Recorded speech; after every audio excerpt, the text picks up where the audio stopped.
budget du Congo, c'est le FMI qui le fait. Point. Donc ce débat-là, il est clos à ce point de vue-là. Ça ne sert à rien de vouloir tromper les gens en contournant les débats. Le débat il doit être très précis et très clair. Je ne défends pas la FMI. Je dis qu'il est faux de dire que le budget du Congo est fait par la FMI. Ça, c'est clair. Deuxième chose, lorsque l'on critique des services qui n'auraient pas donné les renseignements, on devait être excessivement prudent. Là, je reviens donc aux deux premiers sujets.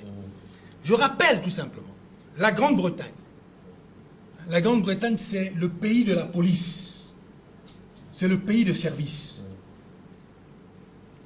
La France, pas mal quand même. Hein.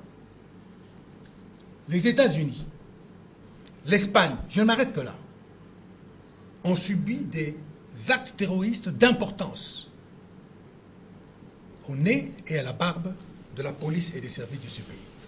Pas pour justifier, pour dire que, quels que soient les moyens que vous avez, les gens bien organisés et qui veulent passer, ils passeront toujours.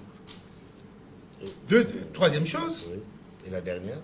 Vous savez, lorsque nous jugeons la police, nous ne jugeons que par rapport à ce qui n'a pas marché. Tout ce qui marche, tout le travail qu'ils font là, que tous les jours ici, nous ne le savons pas. Et puis, d'ailleurs, ça ne nous intéresse pas. Nous, tout ce que nous voulons, c'est d'être tranquilles. Merci. Donc, ce que je demande à nos services, c'est de faire de continuer de faire le travail pour qu'on soit tranquille. Mais il ne faut pas qu'on vienne tromper ici les gens. Et puis, c'est faux de dire que ce pouvoir a des difficultés aujourd'hui. Bien au contraire.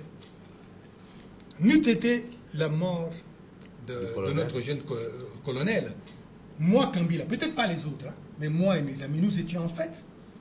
Les FARDC ont montré qu'ils sont forts. Ils ont gagné la guerre dans ce pays. Et vous avez déjà vu, vous, un gouvernement dont l'armée a gagné la guerre et qui est en deuil? Ça n'existe pas. Merci. Notre deuil, il est limité à la disparition de notre enfant. Et d'ailleurs, comme je disais tout à l'heure en lingala, j'aimerais le répéter en français. Face à Ndala, nous pleurons parce que nous avons perdu un enfant. Mais nous savons que demain, il y aura des centaines et des centaines de Ndala parce que personne ne prendra un seul centimètre carré de ce pays. Merci. Jean-Pierre Kambila, mesdames et messieurs. C'est la fin de cette grande émission, Plateau Politique, le premier numéro, en tout cas pour cette nouvelle année. Après avoir reçu les suggestions, vos critiques, vos propositions, dès la fin de cette semaine ou la semaine prochaine, vous remarquerez qu'il y aura une place qui sera accordée à vous, téléspectateurs, soit par des SMS qui seront lus régulièrement ou par les points de vue que nous aurons à enregistrer sur l'ensemble de la capitale congolaise. Jean-Pierre Kambila, un grand merci. Merci à vous. Une fois de plus, bonne année. Merci, merci, puisque là, vraiment, je sens que je retrouve mon Jean-Pierre Kambila. Merci pour votre participation. Merci toujours là. À cette émission. Merci, Jean-Pierre. Et également à vous, Norbert Yamba. Et là, j'ai arrêté une chose, éviter de confier la salle d'urgence aux stagiaires. Merci Norbert de la société civile. Et enfin, merci à vous, professeur Mathieu Kalele, pour votre brillante prestation. Ma Bobette, bonne année.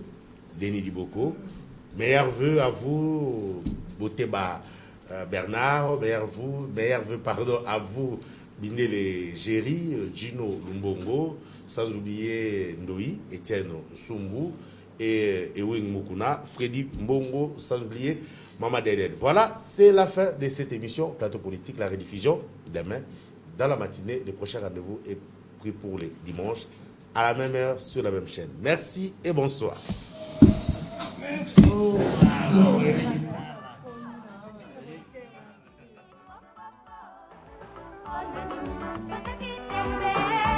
Mama.